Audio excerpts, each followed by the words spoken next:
Now, there's been speculation around an early federal election. I keep saying there's not going to be one. And today, the Prime Minister denied these rumours in an interview with Joe Hildebrand in The Telegraph. He said, I think 3 years is too short. What we're focused on isn't elections. What we're focused on is the need to provide that cost of living relief. Our immediate task is to get the job done and to get inflation down. Michael, he's in black and white there saying that he is serving a full term. He's not going to go this year. Do you believe him yet?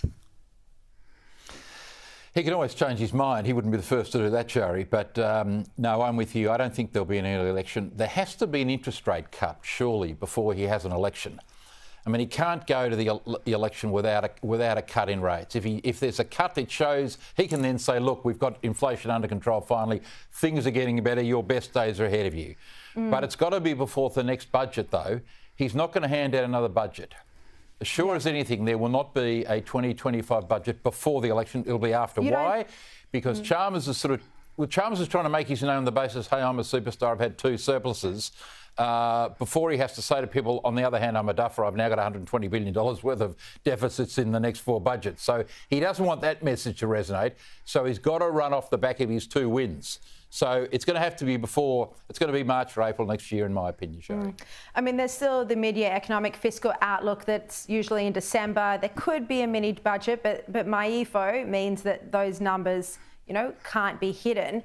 Richo, Albanese told Joe Hildebrand today that he's not going to go to the election until he's fixed the cost of living, but he might never call an election then. Yeah, I was going to say, it might be a long time before we see an election. I'll be a long time dead in that case. But look, I think Albo's, I think he'll go a full term or close to it. I don't think that he sees any great advantage in going early. You always get some resentment if you try and do that. And everybody likes Albo, so why would he want to try and alienate any part of the community? He's a good fella. He should just keep going being Albo. That's all he needs to do. Richo. Everyone likes Albo, except for probably 90% of our viewers, but yeah, everyone in your world likes Albo. Richo, you've got to get out more. You've got to get out more, Graham. Yeah, you got to spend some time in the Sky News studio. And you know what? I do think he'll stay a full term. One, because I've got it on good authority from very senior sources. But secondly, if for no other reason, then he wants to keep flying around in Toto 1. He doesn't want to give up the perks of being PM anytime soon. Now, Labor today has seized on the CSIRO's latest report. It has painted a grim picture of how expensive nuclear would be. The report found that a large-scale nuclear reactor would cost up to $17 billion. It'd take almost 20 years to build, and it would produce electricity that would cost twice as much as renewables. Well, of course, Treasurer Jim Chalmers spoke about this today. Here he is. CSIRO has completely torpedoed this uncosted nuclear fantasy of Peter Dutton's.